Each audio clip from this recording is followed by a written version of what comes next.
It starts, almost always, the same small way. Ryan checked his bank statement on a Tuesday night, half asleep, scrolling out of habit more than curiosity. Then he stopped. There it was. 11 charges. 11 separate lines. Each one small enough to ignore on its own. $8.99 here.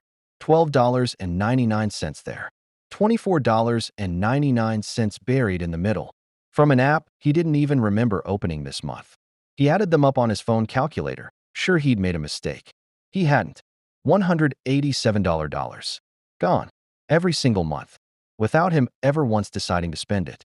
Not one of those charges felt like a decision when he made it. A free trial he forgot to cancel. A music app he switched from but never unsubscribed. A cloud storage plan for photos he could have deleted in 10 minutes. A meditation app he opened twice in 8 months. He hadn't chosen any of it. Not really. It had chosen him. And that's the part that should scare you. Because Ryan isn't unusual. He's not careless. He's not bad with money. He's just a person living in 2026. In a world engineered, quietly, deliberately, to make you forget you're paying for things. Here's what nobody tells you about $9. It doesn't feel like money. You can lose it, find it, spend it, and never notice the gap. It's the price of a coffee and a bagel. It's smaller than a movie ticket, smaller than a DoorDash order, smaller than the tip you leave without thinking.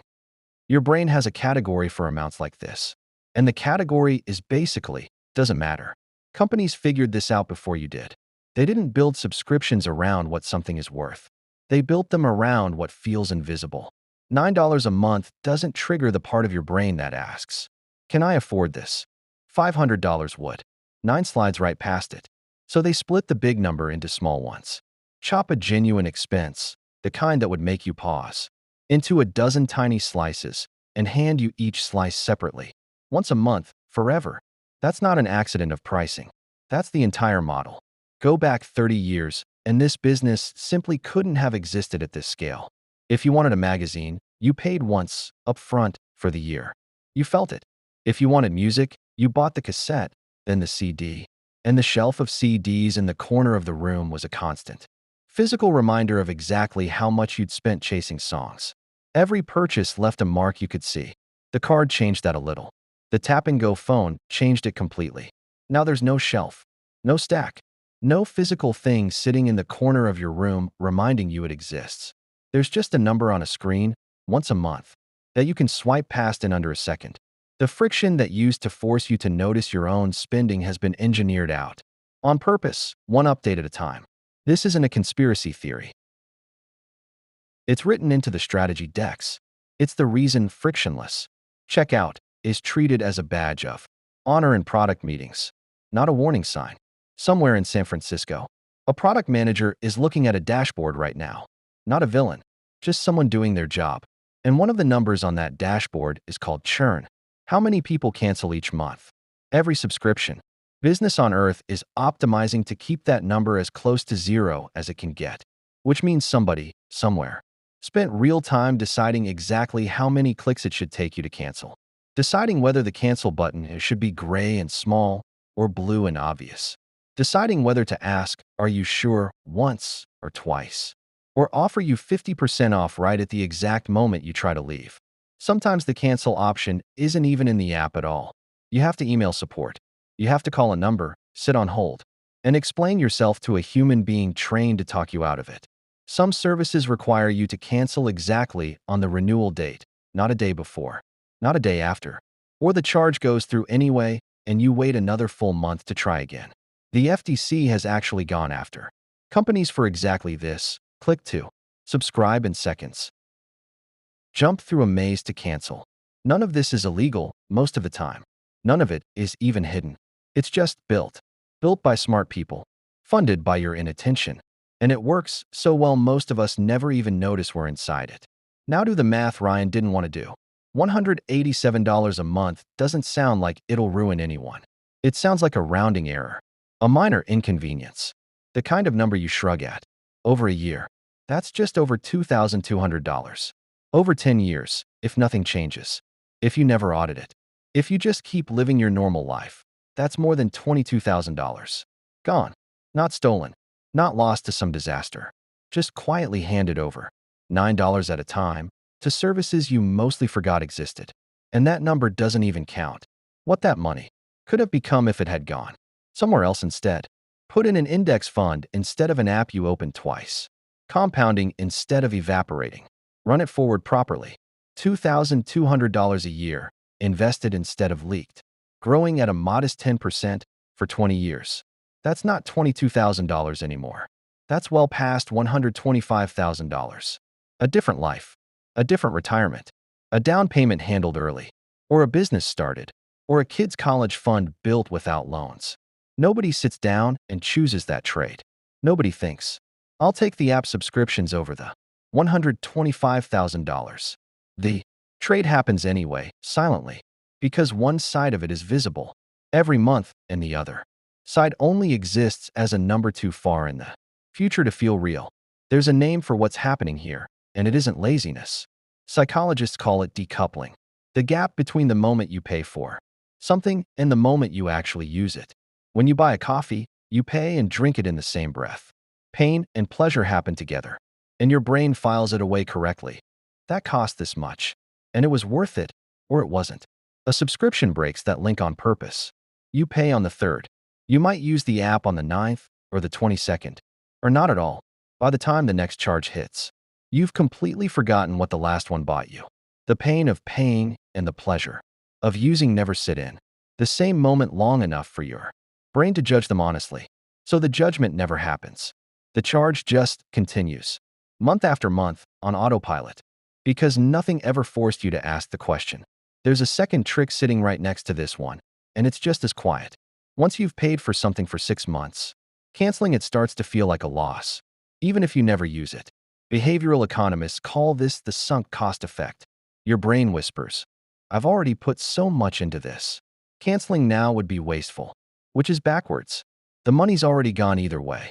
The only real question is whether you keep losing more of it going forward. But that whisper is powerful, enough to keep millions of people paying for things they've quietly given up on. Melissa, a schoolteacher in Denver, ran her own version of Ryan's discovery last year. She'd been meaning to sit down and sort it out for months. Everyone says that. Almost nobody does it. But one weekend, she actually opened every bank statement from the past year and highlighted every recurring charge under $30, 16 of them. A photo editing app she used for exactly one Instagram post in March. A recipe app she opened during a 2-week cooking phase that ended in April. 2 different streaming platforms with overlapping shows. A horoscope app her sister had recommended that she genuinely could not remember downloading. She canceled 13 of the 16 in one sitting. It took her under 20 minutes.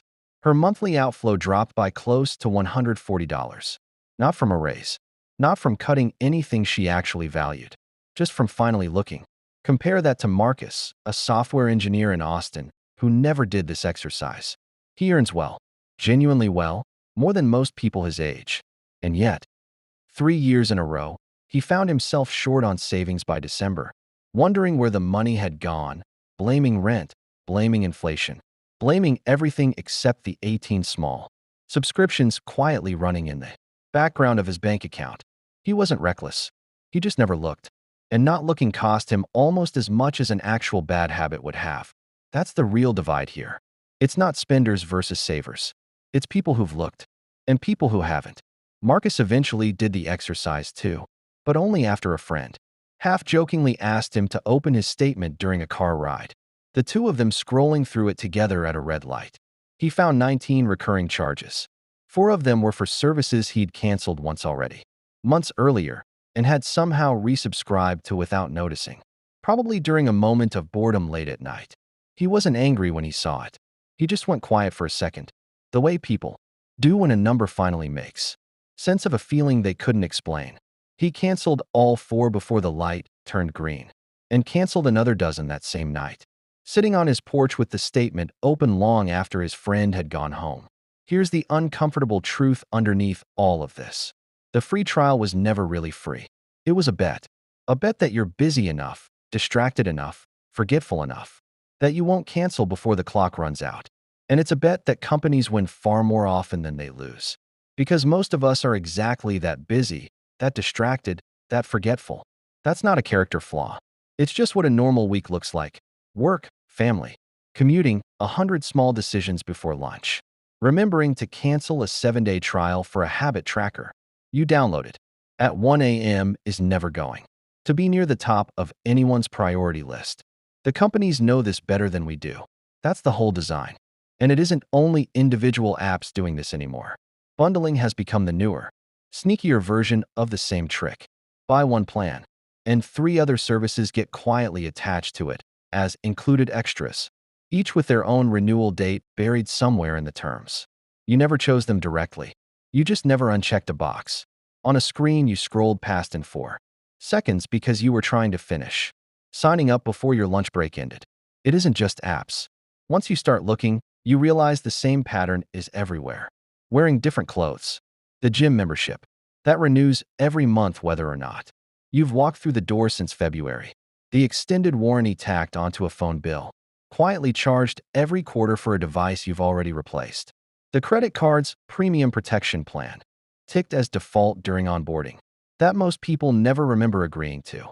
Even some banks now run subscription-style fees for services nobody explicitly asked for, buried in a statement most customers never fully read. The apps didn't invent this. They just perfected it. Because software made it cheap to run 1,000 tiny leaks at once. Invisibly at scale. Without a single human ever having to look you in the eye and ask for the money directly. That's the part worth sitting with. A shopkeeper who tried to quietly charge you every month for something you forgot you bought would lose your trust the first time you noticed. An app can do it for years. And most people never connect the charge to the decision at all. Because there was never a real decision in the first place. Just a moment of low attention that got locked in and left running. There's a generational layer to this too, and it's worth naming honestly. People who grew up before smartphones learned to be suspicious of recurring charges, almost by instinct. Because they remembered a world where you paid for things once, and that was that. Anyone younger than that has never lived in that world. Subscriptions aren't an exception to normal spending anymore. They are normal spending. An entire generation is being trained, from the very first app they download as a teenager, to treat small recurring charges as background noise rather than a decision. Which means the habit of checking, of auditing, of actually reading a bank statement line by line, isn't something that develops naturally anymore. It has to be built on purpose. The same way you'd build any other skill you weren't taught by default. Nobody in school sits you down and shows you what your bank statement will look like at 28. With 14 different companies quietly taking their $9 each. Every single month, forever. Unless you personally stop them. That's not a comfortable thought. But it's the honest one. And it's exactly why this isn't really a story about apps, or about Ryan, or about $9.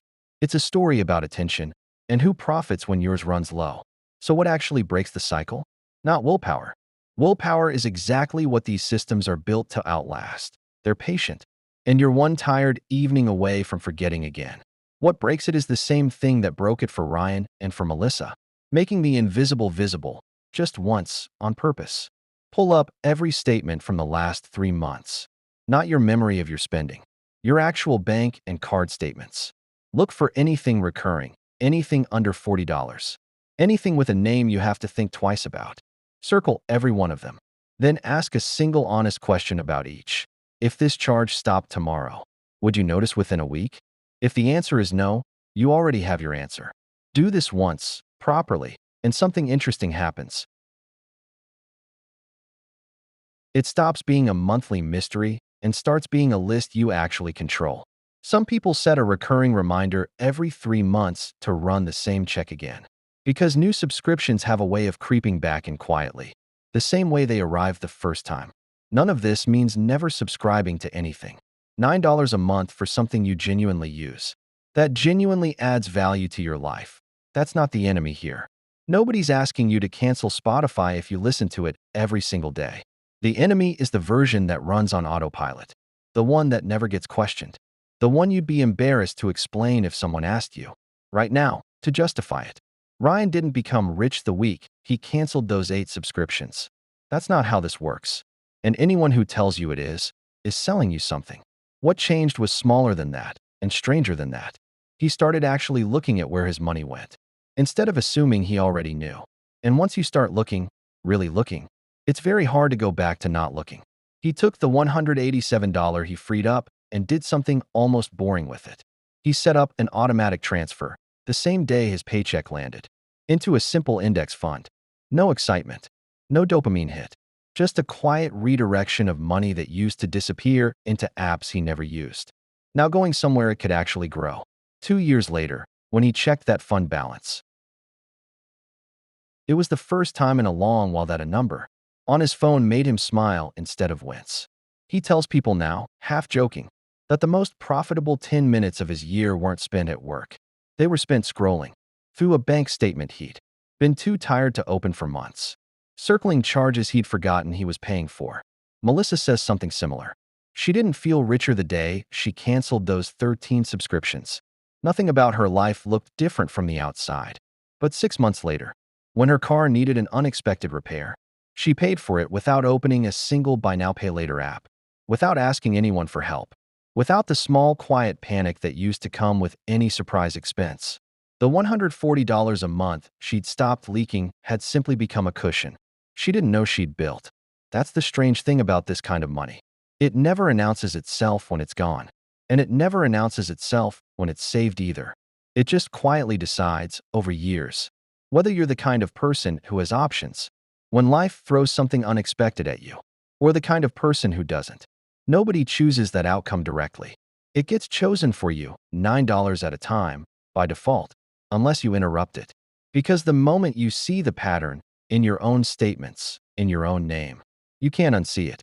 The only question left is whether you check yours tonight, or whether next month's $9 quietly becomes next year's $2,200, and eventually, someone else's $125,000. Either way, the statement is already sitting there, waiting. It always has been. The only thing that's ever really been missing is 10 honest minutes to actually read it, and the willingness to admit that $9, repeated often enough, was never really $9 at all.